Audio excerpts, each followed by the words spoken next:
रोज की तरह आनंद लेखनी ब्लॉग में सबका हार्दिक स्वागत है। सबके मंगल भक्ति की कामना के साथ बड़ों को मेरा सादर नमस्कार, छोटों को मेरा आशीर्वाद। मैं ठीक हूँ, आशा करता हूँ कि आप ठीक होंगे। तो रामचरितमानस के अयोध्याकांड के प्रसंग की बात है दोस्तों। कल के प्रसंग में जब लक्ष्मण जी चित्रकूट के वन में अपने सभा सहित पहुँचते हैं और सभी प्रकार के आनंद और वन में विचरण करते हुए अपने सेना के साथ भगवान राम के दर्शन प्राप्त करके सुख की अनुभूति करते हैं, तब वह वशिष्ठ जी से मंत्रणा करते हैं कि भगवान राम का राज्याभिषेक वन में किस प्रकार किया जाए। और श्री राम को राज्याभिषेक करने के पश्चात अयोध्या को लौटाने का प्रसंग वह वशिष्ठ जी से अपने गुरु से पूछते हैं। उसी के बारे में मंत्रणा होती है। तब वशिष्ठ जी कहते हैं कि भगवान राम जो है वह सर्वशक्तिवान हैं और रघुकुल के धीर बुद्धि वाले हैं, धुरंधर हैं, रघुकुल की मर्यादा के अनुसार कार्य करने वाले हैं। रघुकुल रीति सदा चले आई, प्राण जाए पर वचन जाए। तो प्राण सब यानी धर्म अर्थ काम मोक्षी के परिपूर्ण से परिपूर्ण जीवन यापन करके मर्यादित जीवन की के भाव से जीते हैं। तो उनका क्या वास्तविक रहस्य होगा, भगवान राम राज्याभिषेक के लिए मानेंगे नहीं मानेंगे, वह अयोध्या को लौटेंगे नहीं लौटेंगे, वह उनके रुख पर आधारित है। उनका जिस प्रकार का रुख होगा उसी के अनुसार कार्य की परिणति होगी। क्योंकि भगवान राम जो है वह 14 वर्ष के वनवास को जो प्राप्त किए हैं वह अपने प्रण से हटने में हट नहीं सकते हैं, ऐसा मेरा अनुभव है। इस प्रकार की बातें वशिष्ठ जी कहते हैं। तब उन्होंने कहा कि राखे राम रजाए रुखो, हम सब कर हित होई, समुझ सयाने करहूँ अब सब मिली सम्मत। यानी ऐत्वय श्री रामचंद्र जी आज्ञा और रुख रखने में ही इस सब का हित होगा। उनकी जो उनका जो रुख होगा, जो उनकी इच्छा होगी, जो उत्कंठा होगी, इस तत्व और रहस्य को समझकर वह भरत से कहते हैं अब तुम सयाने लोग, जो सबको अच्छा लगे, जो सबके लिए सम्मत यानी विधिवत सही हो, वही मिलकर करना हमारा कार्य है। भगवान राम का जो रुख होगा हम उनसे बढ़कर कोई भी कार्य नहीं कर सकते हैं। हो वही सोई जो राम रचि राखा, भगवान राम की रुचि के अनुसार जो कार्य होगा उसी के अनुसार आगे की पृष्ठभूमि तैयार की जाए। तो कल के प्रसंग में दोस्तों सब लोग यानी वन में जाकर के, चित्रकूट में जाकर के दिनों दिन परम आनंदित होते हुए और वन में चारों ओर विचरते हैं, घूमते हैं, इधर जाते हैं उधर जाते हैं, वन का आनंद ले रहे हैं। जैसे पहली वर्षा के जल से मेढक और मोर मोटे हो जाते हैं, उनको अपार सुख की अनुभूति होती है, प्रसन्न होकर वह मोर वन में नाचने लगता है। उसी प्रकार जो अयोध्यावासी वन में हैं उनका जीवन भी उसी प्रकार हो गया है। अयोध्यापुरी के जो पुरुष हैं और स्त्री हैं सभी प्रेम में अत्यंत मग्न हो रहे हैं। उनके दिन एक दिन जो है एक पल के समान बीत रहा है। और जितनी भी सासुएं थीं, माताएं थीं, उतने ही वेश रूप बनाकर सीता जी सब सासुओं के आदरपूर्वक एक सी सेवा करती हैं, सबको समान भाव से। तब कहा है पूर्वजन नारी मगन अति प्रीति, बासर जाय पलक समृति, सी सासु प्रति वेश बनाई, सादर करें सरिस्वकाय। तो सीता जी जो है सासुओं का जैसा वेश करके, वेश बना करके सबको सुख दे रही हैं, सबकी सेवा करती हैं, सेवा में और सीता जी के सिवा इस भेद को और कोई किसी ने नहीं जाना। सब माताएं यानी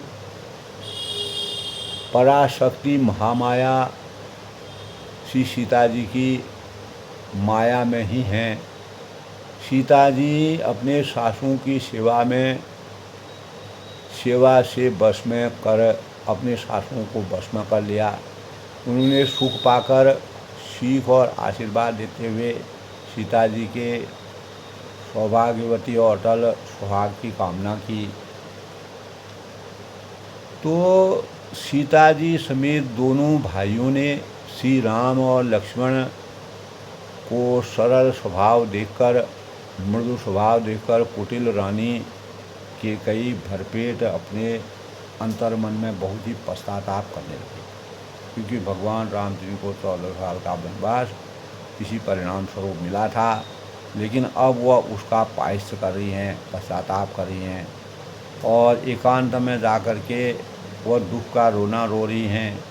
जब पृथ्वी तथा तब वह कहती हैं कि पृथ्वी तथा यम राज से याचना करती हैं, किंतु धरती बीच में फट जाने के लिए रास्ता मांगती हैं और विधाता मौत नहीं देता है।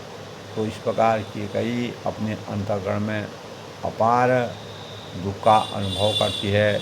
विधाता को कहती है कि मेरा जीवन फट क्यों नहीं गया, मैंने इस प्रकार का कार्य क्यों किया। लो कहूँ वेद विदित कभी कही, राम विमुख थल नरक न रही। तब कहा कि लोक और वेद में प्रसिद्ध है कि और कवि ज्ञानी भी कहते हैं कि जो श्री रामचंद्र के विमुख है उन्हें नरक में भी जगह नहीं मिलती। तभी कहा है लो कहूँ वेद विदित कभी कही, राम विमुख थलु नरक न लगा। अर्थात यह संशय सबके मन माही, सबके मन में यह संदेश हो रहा था कि राम गवन विधि अवध की नाही, कि राम विधाता श्री रामचंद्र जी का अयोध्या जाना होगा या नहीं होगा, यही सबके मन में विचार मंथन हो रहा है। सब लोग इसी बात को सोच रहे हैं। निश न नींद कहीं भूख दिनों, भरत विकल सुधि सोच, नीच कीच बीच मगन जनों, मी नहीं सदिल सको। तो भरत जी जिस उद्देश्य से वन में आए थे, उनका उद्देश्य यही था कि भगवान रामचंद्र जी अगर नाराज़ हैं तो उनको खुश किया जाए और उनको राज्याभिषेक किया जाए। इसके साथ ही उनको अयोध्या वापस लौटाया जाए, उनकी जगह मैं वन में रहूँगा। तो भरत जी को न तो रात को नींद आती है इस संबंध में, वह सोच विचार कर रहे हैं, न दिन में भूख लगती है। वे पवित्र सोच में ऐसे विकल हो गए जैसे नीच तल के कीचड़ में डूबी हुई मछली को जल की कमी से व्याकुलता होती है। कीन मात मिसकाल कुचाली इति भीति सब पातकशाली। तो भरत जी सोचते हैं कि माता मिस से काल से कुचाल की हैं, जैसे धान के पकते समय इति यानी प्रकृति का वातावरण अगर बदल जाता है, दैहिक भौतिक तापों का आगाज हो जाता है, अनेक प्रकार की यानी देवी आपदाएँ आती हैं, तो वह भय उनको व्याप्त होने लगा। कहीं विधि हो राम अभिषेक हो, और श्री राम जी का राज्याभिषेक किस प्रकार से हो, मुझे तो एक ही उपाय नहीं सोच पड़ता है, ऐसा भरत जी अपने अंतःकरण में सोचते हैं। तो गुरु जी की आज्ञा पाकर श्री रामचंद्र जी अवश्य ही अयोध्या को लौट चलेंगे, ऐसा भरत जी समझते हैं। अवश्य फिरें गुरु आयुष्मानी, मुनि पुनि कहब राम सुखी।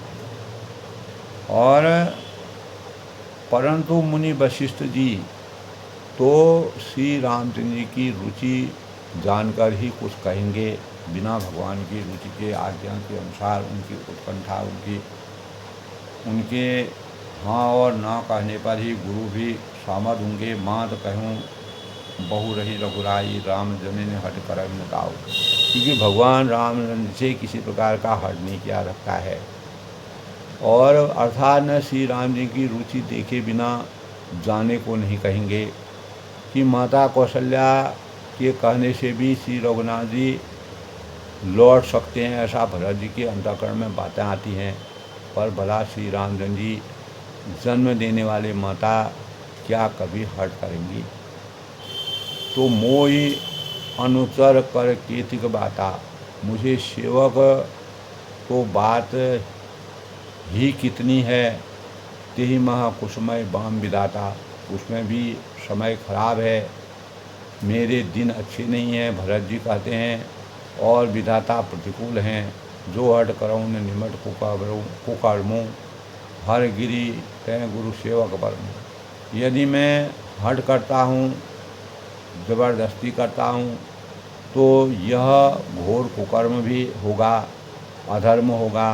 क्योंकि हरि गिरी ते गुरु सेवक परमु, क्योंकि सेवक का धर्म शिवजी के पर्वत कैलाश से भी भारी निवाहने में कठिन है। सेवक का जो धर्म होता है वह हिमालय पर्वत में विचरण करने से भी कठिन है, कठोर है। हर एक व्यक्ति उसका निर्वहन नहीं कर सकता। एक कहूँ जुगत में मन ठहराना। एक ही युक्ति भरत जी के मन में आती है कि सोचते ही सोचते रात बीत जाती है। भरत जी प्रातःकाल स्नान करके और प्रभु श्री रामचंद्र को सिर नवाकर बैठते हैं। प्रात नहाय प्रभु सिर नहाई, बैठर बैठे बुलाई, और बैठते ही वे ऋषि वशिष्ठ जी को वहाँ पर बुला लेते। तो तब गुरुपद कमल प्रणाम करी, तब भरत जी गुरु के चरण कमलों की वंदना करते हैं, प्रणाम करते हैं, उनका आशीर्वाद प्राप्त करते हैं, अपना विचार रखते हैं, बैठे आए सुपाए और आज्ञा पाकर वहाँ पर बैठ जाते हैं। और उसी समय ब्राह्मण हैं, महाजन हैं, यानी और सचिव हैं, मंत्री हैं, आदि सभी सभासद आकर वहाँ पर जुड़ जाते हैं। तो तत्पश्चात बोले मुनिसक समय समाना, सुनो सभासद भरत सुजाना, धर्म धुरीन भानुकुल भानु, राजा राम सभा भगवान। तो श्रेष्ठ मुनि वशिष्ठ ने समायोजित वचन बोले, सबको एक समान लगने वाले। हे सभासदों, हे सुजानो, भरत सुनो। सूर्य कुल के सूर्य महाराज श्री राम जी धर्म के धुरंधर हैं, धर्म की रीति नीति मर्यादा जानने वाले हैं और स्वतंत्र भगवान हैं। और वे सत्य प्रतिज्ञ हैं, सत्य संग पालक श्रुति सेतु, राम जन्म जग मंगल केतु। और उनका वेद की मर्यादा को जानने वाले हैं। श्री राम जी का अवतार ही जगत में कल्याण, लोक कल्याण के लिए हुआ है, परमार्थ के लिए हुआ है, और धर्म की रक्षा के लिए, अधर्म को हमेशा के लिए समाप्त करने के लिए हुआ है। गुरु पितु मात वचन अनुसारी, वे गुरु माता पिता और माता के वचनों के अनुसार कार्य को करने वाले हैं। और खल थल दल देव हितकारी, दुष्टों के जो दल का वह नाश करने वाले हैं, और देवताओं को का मंगल करने वाले हैं, हित करने वाले हैं। नीति प्रीति परमारथ स्वार्थ, पूर्ण राम सम जान यथारथ, विधि हरि हरु शशि रवि दिगपाला, माया जीव करम कलका। तब रामचंद्र जी की राय, तब भी मैं सुख की अनुभूति करूँगा। यानी मेरे उनके मन प्रसन्न हो गए और शरीर में तेज सुशोभित हो गया, मानो राजा दशरथ जी उठे हों। भगवान राम जी के लिए जो वशिष्ठ जी ने जिस प्रकार का प्रस्ताव रखा, तो उसे लक्ष्मण या भरत और शत्रुघ्न सुख की अनुभूति करने लगे। रामचंद्र जी अयोध्या को लौटेंगे, भरत शत्रुघ्न वन में रहेंगे। और परंतु रानियाँ दुख और सुख में समान भाव से, जहाँ राम लक्ष्मण वन में रहें, भरत शत्रुघ्न रहें, उनके लिए दुख ही है। तो वियोग में ही रहेगा, यह समझकर वे सब रोने लगे। तो भरत जी ने कहने लगे कि मुनि ने जो कहा है वह करने से जगत भर के जीवों को उनकी इच्छित वस्तु प्राप्त होगी और 14 वर्ष की कोई लंबी अवधि नहीं है। और भरत जी ने कहा, मैं जन्म भर वन में रहने के लिए तैयार हूँ, मेरे लिए इससे बढ़कर और कोई भी सुख नहीं है। मेरे जीवन के लिए यही सबसे बड़ा सुख है और इसी से मैं अपने जीवन को समर्थवान बना सकता हूँ।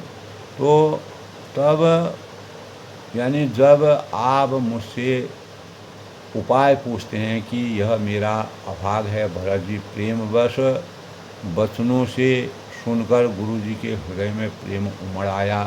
तब गुरु जी बोले कि हे तात, बात सत्य है, पर है रामचंद्र जी की कृपा से। राम विमुख को तो स्वप्न में भी सिद्धि नहीं मिल सकती है।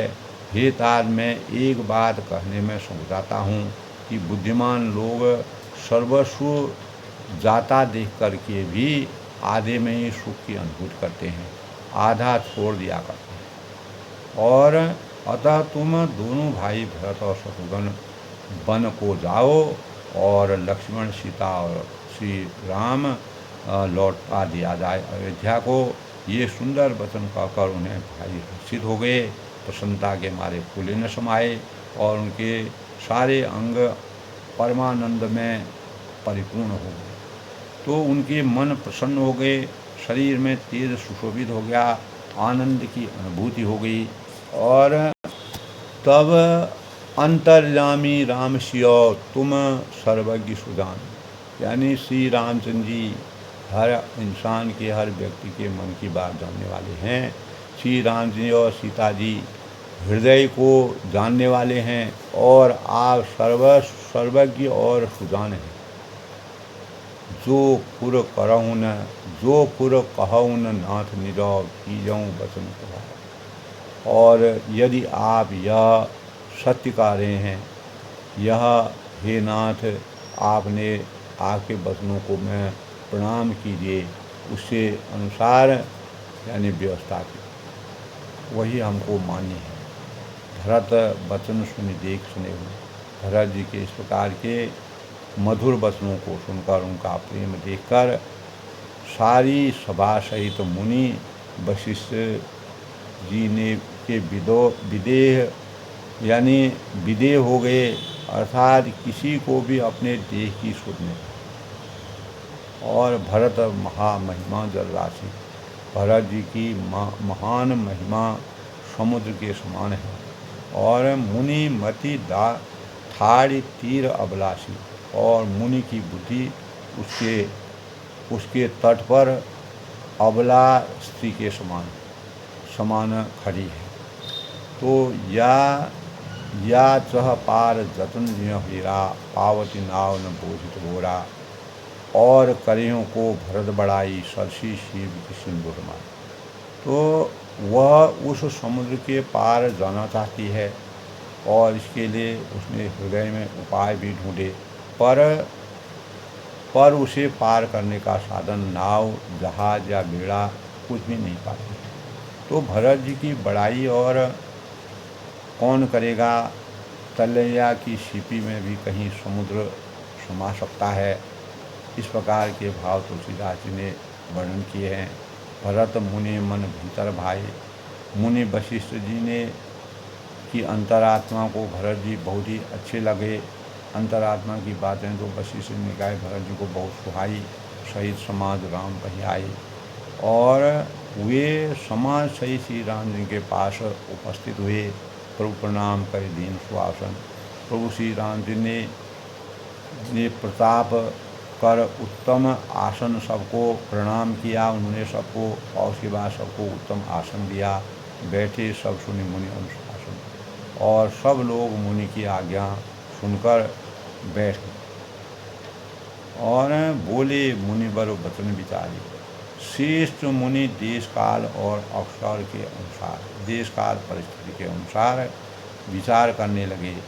वचन और मधुर वचन बोले कि सुनो राम सर्वज्ञ सुदाना, यानी वह मुनि के वचन बड़े ही भावुक थे। उन्हें कहा है कि हे सर्वज्ञ राम, हे सुजान, सबके मन की बात जानने वाले और धर्म नीति गुण ज्ञान निधाना, जो आप हे धर्म नीति गुण और ज्ञान के भंडार राम सुनिए। क्या सुनिए? सबके उर अंतर बसऊँ, जानो भाव भाव। आप सबके हृदय के अंदर में बसने वाले हैं और सबके भले बुरे भाव को जानने वाले हैं, पहले ही जान जाते हैं। पूर्वजन जननी भरत हितो हुई सो करे उपाय, जिसमें पूर्ववासियों का और माताओं का और भरत जी का हित हो, वही उपाय बतलाइए जिससे हम समर्थोपन हो जाए।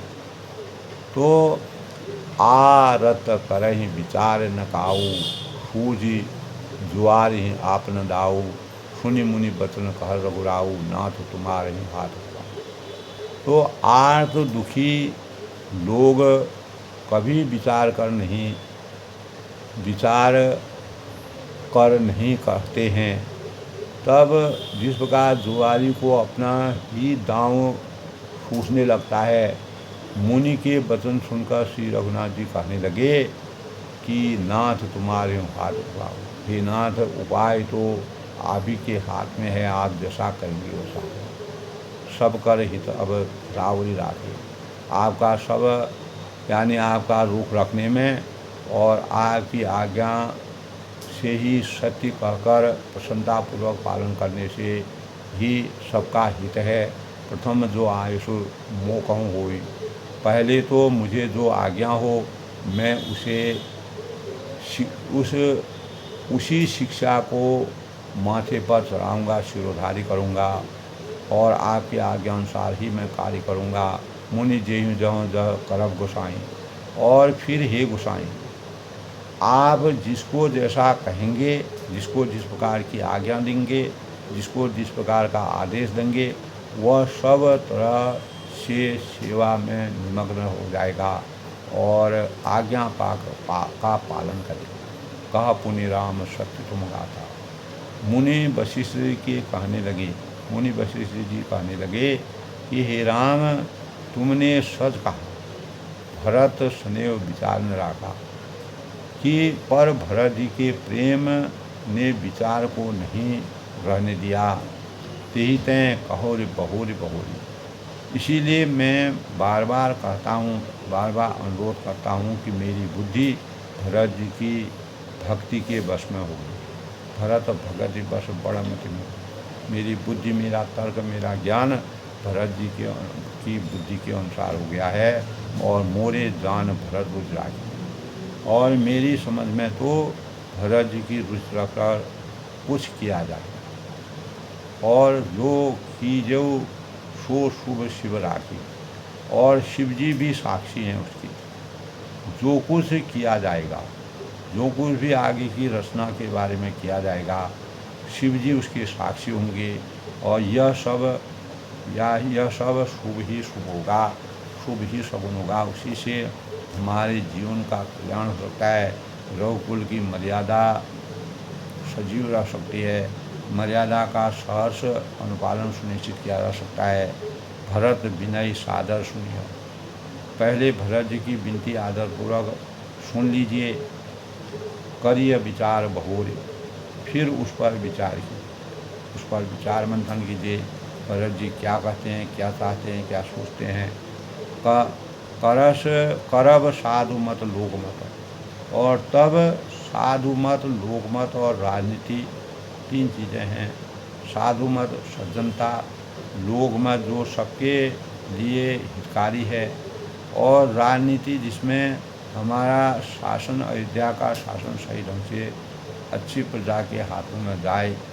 और वेदों का निचोड़, वेदों की नीति और मर्यादित जीवन और रघुकुल की नीति रीति संस्कार क्या कहते हैं, सार क्या है, निकाल कर वैसा ही उसी के अनुसार काम करना सबके जीवन के लिए सार्थक। इस प्रकार भरत जी के मन की बात को वशिष्ठ जी के अंतःकरण में डाल करके वशिष्ठ जी भगवान रामचंद्र को अयोध्या को लौटने के लिए अनेक प्रकार से तर्क वितर्क करते हुए उनको समझाते हैं, बुझाते हैं और रामचंद्र जी को पूर्ण रूप से समर्पित करते हैं। भगवान रामचंद्र जी को मनाने का प्रयास करते हैं और भरत जी की बातें भरत जी क्या करते हैं, ये कल के प्रसंग में भरत जी भगवान राम से क्या कहते हैं। और मुनि वशिष्ठ जी ने रामचंद्र जी के लिए क्या कहा, उनकी नीति और रीति